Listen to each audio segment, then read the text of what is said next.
And that was in 94, 95. Kiddafest was 95. And that was right after we finished JSS at Rich Church. Yes. So we did get, because I remember that clearly. I have Batakari, them walking stick, and you see those big ass Ericsson Walkmans and in my back pocket. I remember that 100% clearly. That was where this. Yeah, because I also did Kiddafest. I have my tags up for them. I know you did Kiddafest. I know because we saw you in Kiddafest, right? I do Kiddafest. I have my tag for there. You did my things inside somewhere. It'd be like I posted it on social media sometime ago. Crazy. Like, okay. That's you were talking Kiddafest there. You know, you need to remember this one. Yeah. 5 o'clock in the morning, where you gonna be? Outside on the corner, hey. Right now.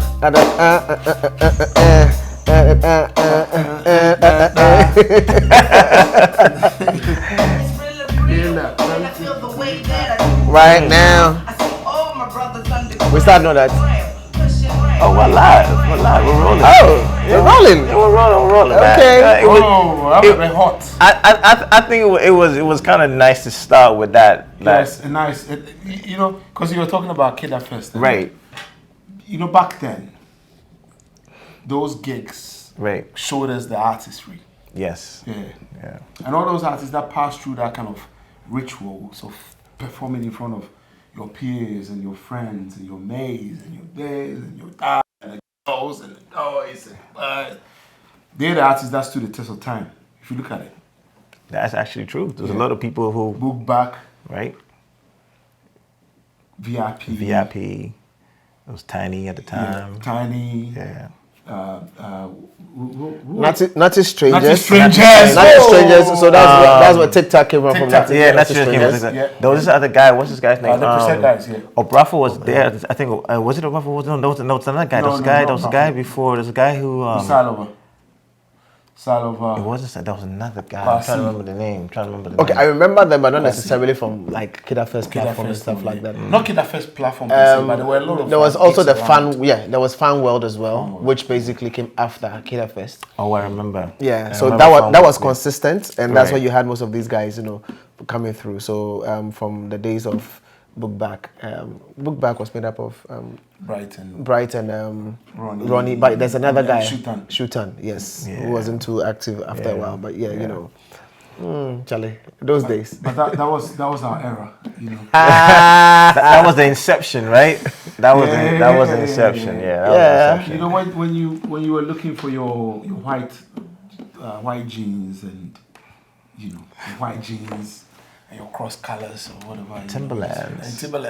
Oh, Timberland needed boots. Cross colors, criminal damage. Kalkanai, yeah. Charlie, what are the names, man? Yeah. Did you say cross colors? Yeah. Yeah, he did. Sissy was Pepe Jeans. Yes. What's the name, Charlie? Yeah.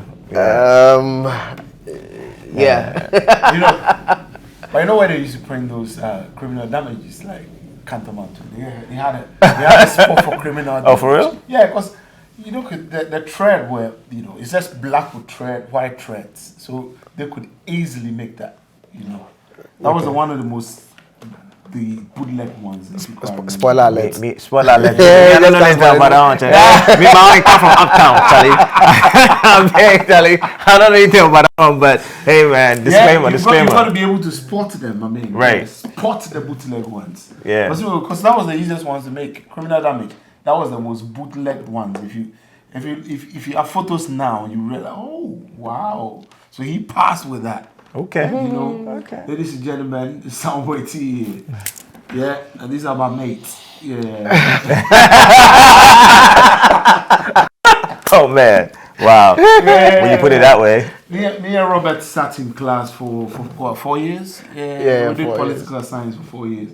University of Ghana, KB, I was supposed to be on tour with KB in Japan. This was in like 2007. Speak about it. 2007, 2009, 2010. Yeah, 2009, 10. That's it. Yes. Yeah, we were supposed to go to Japan for a show. Yeah.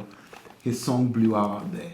So KB the artist, You know, Robert, the entertainment prefect. What you do? PRO, right? SoundboyT, the DJ. Yeah. What is interesting is, just to add to that, Robert and I knew each other because we're just talking about a couple of festivals and like shows and concerts that we've been doing ever since we've been young. We met at some concerts way back in the day, Kiddafest, Source 98. But even more importantly, before that, we were actually neighbors back in Tessano.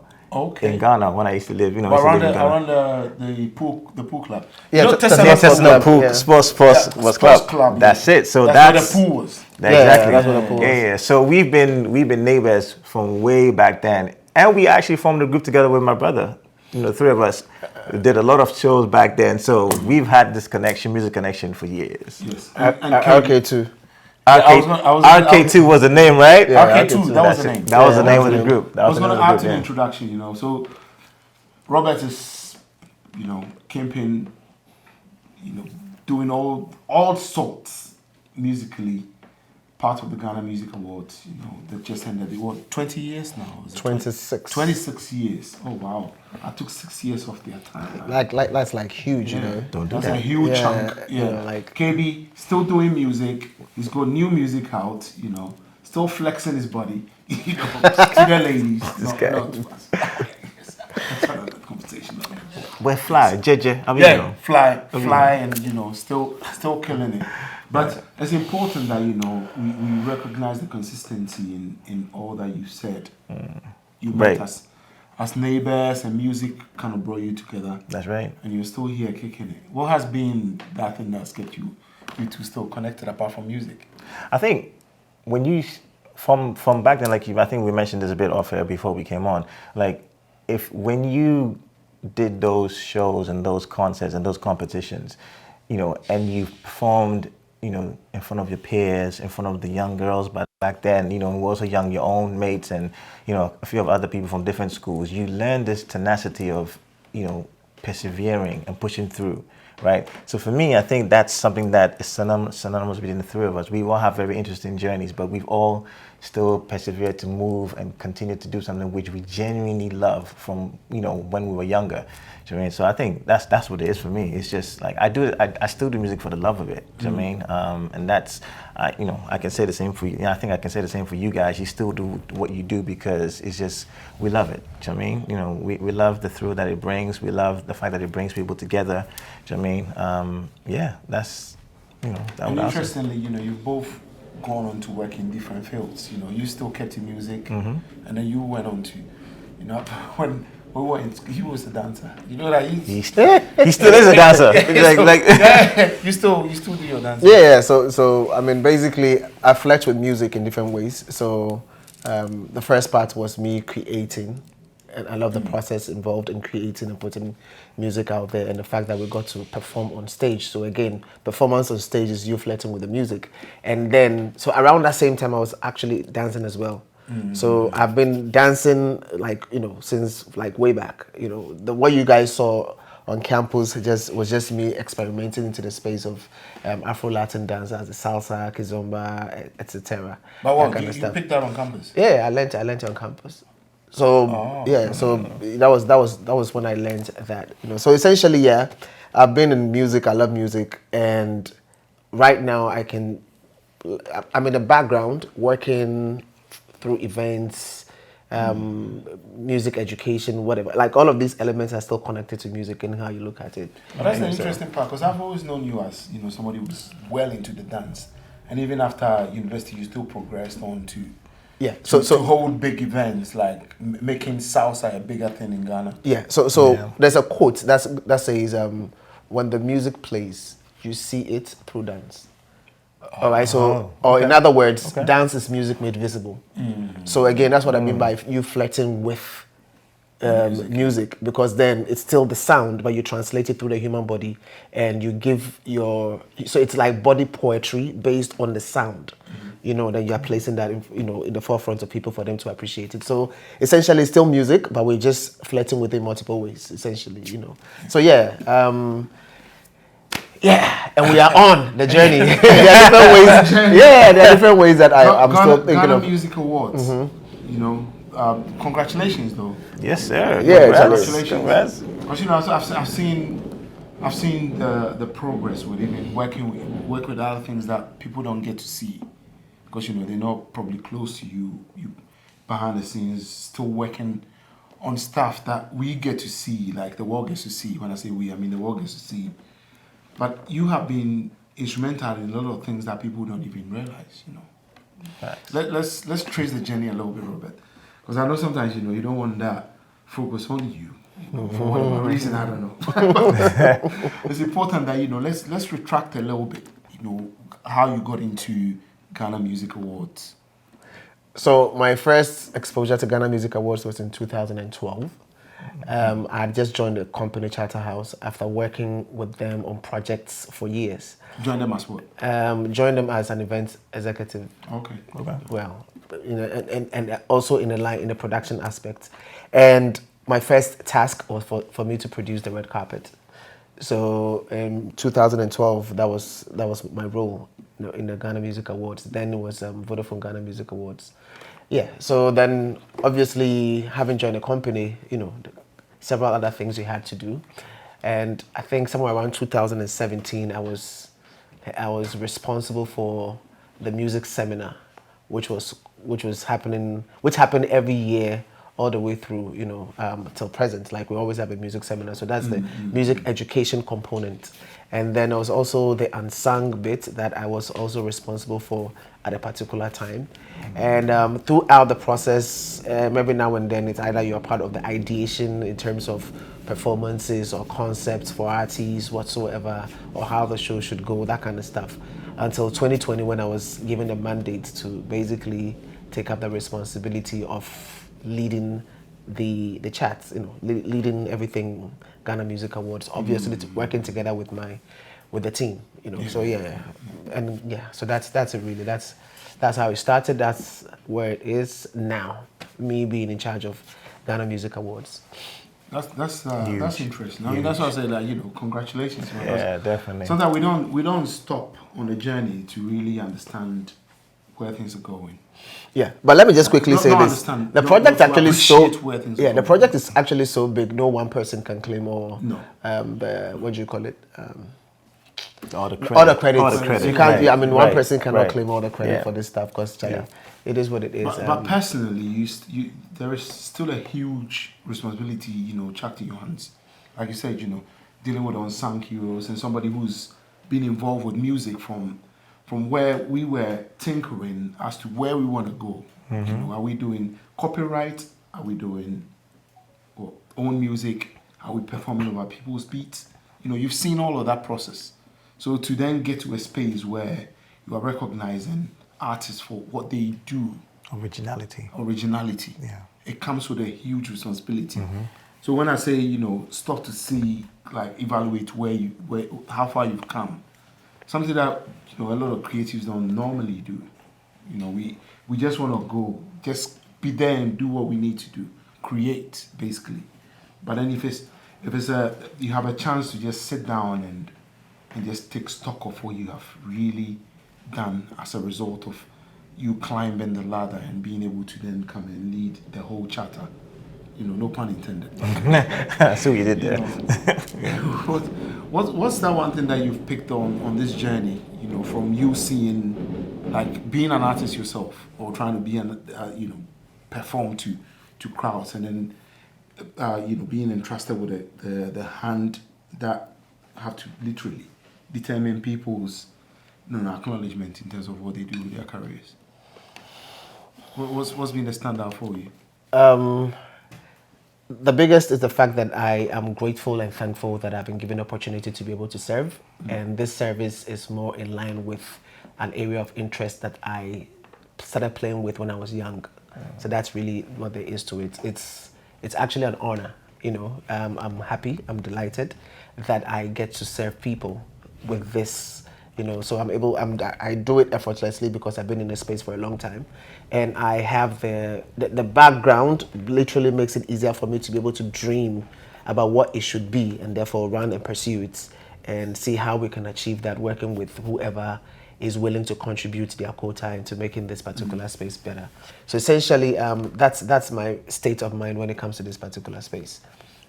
What kind of music awards? We'll come to the processes of it. Yeah, man. In a little bit, but let's just recap it. It's important that we take our minds back. Remember White Bells? Abrokwa. Oh, when you went way back, gosh. Yeah, Teddy. Let me go way back, because that was some of like the venues that you would want to test music, or hear the power of music. Now you have a lot of radio stations around, and you have the power of whatever streaming service that you use, whether it's Spotify or But back then, you have to be really out there to understand what the music is like. You've got to be in a place. And for White Bell, it served those of us that were in secondary schools or maybe just after junior secondary school, but that can get in the clubs, So it had a huge purpose. This was like 95, thereabout, 95, 96, you understand? And then if you looked a bit older, or if you roll with the right people, then you could get into Glens. Which was just around the same place. Still a Abrokwa, But we still had the Mirage. Miracle Mirage just up the road. Yeah. And that was more even harder to get in. Yeah. Mirage was hard to get in. But then we have the Osu areas too. The Cotton. Matador, and Unko. You will make a carry one, so you still feel branch outside and come all the way to Makumba, and then you got was it on Ringway? That's what's it called? Ringway. Which one? Joking? Beat nightclub. No, not Beat nightclub. Bus stop. Number one. Number one. That's number one. Yeah, right, exactly. So so it's quite a few different places, right? So we've seen how music was really being celebrated and being enjoyed. Yeah. And I always say to people that nothing is new in Accra. It's just modernized. It does like nightlife, nothing really new. It's just modernized because back then there were all these spots that were still bougie. I mean, FM was used to be like the common denominator because he was around these clubs, quite a lot that he would let you in, basically. But looking back as to how music was celebrated and enjoyed, and where we are now, you've gone through the process, and as an artist and also somebody who works in events. When you hear artist, just like as an artist. I mean, we know you started from there, so I think that's what he's trying to. But story. But what I'm trying to understand is, with all that experience in mind, right? How has that shaped who you become as an artist today? Let me start with you, Kelly. Back then, when you go to these venues and you hear music, you aspire. Because the thing is, I think from an early age, what I'll say is you always wanted to, learn the lyrics of the songs, and then you imitate what you see or what you heard, the videos that you saw.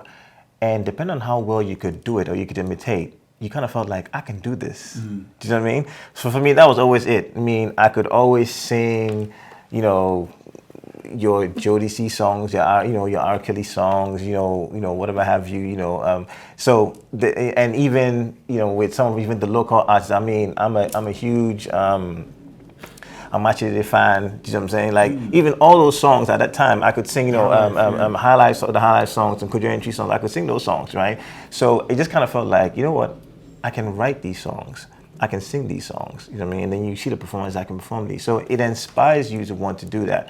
And as we grew, the more technology is changing, you kind of grow with that. The venues changed, the attributes of the modes by which you then listen to the songs change, and when you grow with that, you tend to use that to hone your skill and yourself.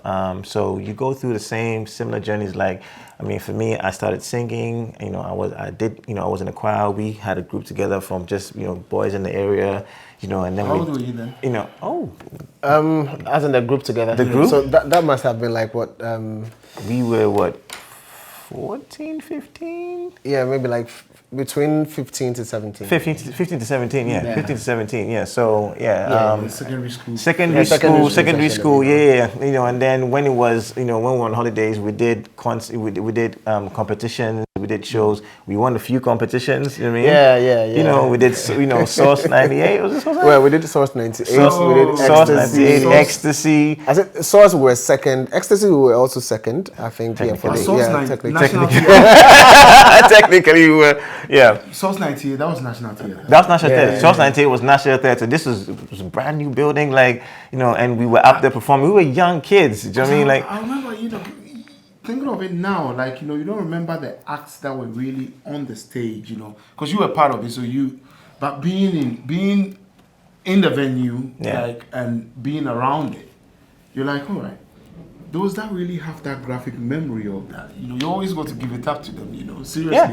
The thing is, there are people that really remember those exact acts that were on stage. Some people do. If I speak to Turas today, he's going to tell me exactly who was the act on stage, what was happening backstage, you know, all of this stuff. Yeah, some people can remember down to what some of the acts were wearing, because it's for some people, what we did back then really stood out, and it was very, it painted a memory. Because right now, like I can literally tell you what we're wearing when we did the performance on Source. Yeah, I can remember that. The white. Yeah, we all had white pants. We all had white pants. Like it was an all white Jimmy ensemble. So I can clearly remember that. I can remember what Funkadelics wore.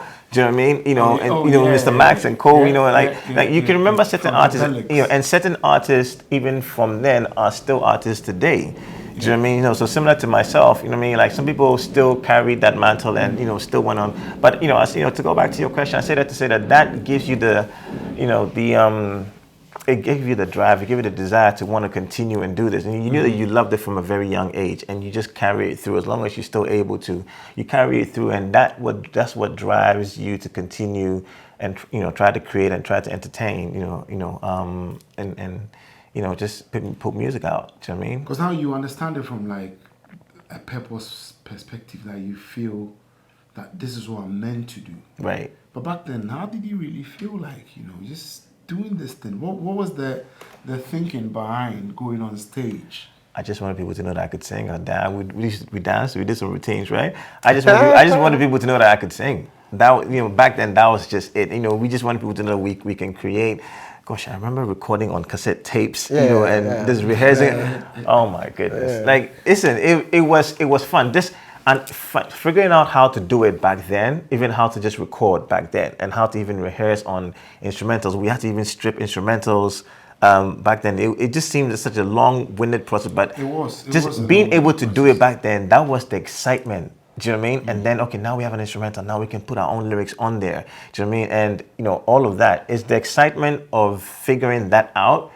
It was like, okay, now let's show everybody else what we can do. And then when we put lyrics together, we created songs. We still have songs that we still know to this day from, you know, all the way back in 97, 98. And it's like, you're just proud of what you've created. You want the world to know it. And I tell people recently, for even me, going to Japan and having, you know, Japanese people singing back my lyrics that I wrote in English to me in my, you know, kitchen, in my bedroom, you know, in London, and singing them back to you. It's a different feeling. You feel like you've given something to the world. It's like, it's such a different feeling for people to sing your lyrics back to you. And you're like, do you know where I was with the space in which I was when I wrote this, and you resonate with it? It's like, you know what? Hey, look, you know, this is one of those things, one of the best feelings ever, you know? So absolutely. Yeah. So, but for me, it's just you have a skill, you have some form of talent, and you want to be able to express it. Right. And this is the best way you know how to express it. But even more, the reason why we are called creatives is because we get to demonstrate one of the elements that basically defines who God is as a creator. So we walk in that light, and we create intangible stuff, and we create on stage, and we have it in our minds, and we are able to replicate it on stage for the audience to be able to love it with some differences instantaneously. And on stage, you're either making or on making yourself based on the response that you are getting from the crowd. You know, because if you do well, you hear it instantly. If you don't do well, you also hear it instantly. And the fact that we're able to consistently do it to the delight of the folks who are watching just made it special, and you wanted to keep doing more. So we followed the creative process, and the creative process paved the way to the unknown. And we have followed the unknown till date with faith and belief that basically is inextricable. So it's you can't explain it, but that's how life is, which basically means that you are following a path that has been charted by somebody, or it is being written by God, so to say, and then we are just unfolding the books as we go, so to say. So for me, that's what it is. When you follow the creative process, follow your bliss, you will meet things unexpected. And at the end of the day, it still gives you the delight, because then you get to also uncover your purpose, so to say. So that's what we are doing essentially. And pray that at the end of the day, it leads us where we are supposed to go to. So for somebody who's been involved in musical processes, that would make a lot of sense to people now on hearing what you say. Because a lot of people that you probably worked with don't know that you even performed. I'm sure a lot of people have no idea that he knows what he's talking about. They can then put things in perspective, you know. So who is Robert? You know, who is Robert on reflection on where you are today? Robert is knowledge being discovered. Or let me put it this way. Let me put it in another perspective. Robert is getting to know who he is, because I can't say I am what I used to be. What I used to be is a reflection of what I was then. Who I am now is who I am at this particular moment. That may change tomorrow. But what I can say is I am becoming more of what I have ever been as I pursue that same path. And I'm going to sound very philosophical, because really, I don't know. You're in a philosophy class. You know what I mean? But because really, you're already in your element. Because really, I don't know what I will be. But I know what I have been. And what I will be, or what I will become, I can only say when I am at the end of my tunnel, so to say. So God is the only one who is definite. We are always in constant motion. And so that's my I can't say for a fact this is who I am, but I can say what I have been. You're working in something that you're passionate about. You feel you've found that purpose? Yeah, so I'm like the river right now, flowing in that particular, crack, so to say. So yeah, that's what I found. So if at the end of the day the path leads me elsewhere, I'll go with it. But I'm still in that particular river. In terms of motivation, though, what really got you into that field? Life. The same thing that got me coming out from the. I'm talking about invest. I'm coming. The same thing that got my parents to give birth to me without my knowledge. the same thing that got me into Ghana without me choosing to be there. The same thing that got me into the environment where my parents eventually led me to. Well, because they made the decision in terms of where I'm supposed to live, and then got me into the school, got me into the different schools I went to, and then eventually the Motown and everything, So yeah, all of these things I didn't choose, So basically, life gave me this. So if you're asking what gave me that, that's what I'm saying. That for me, it's been given, and so I live that which has been given to me.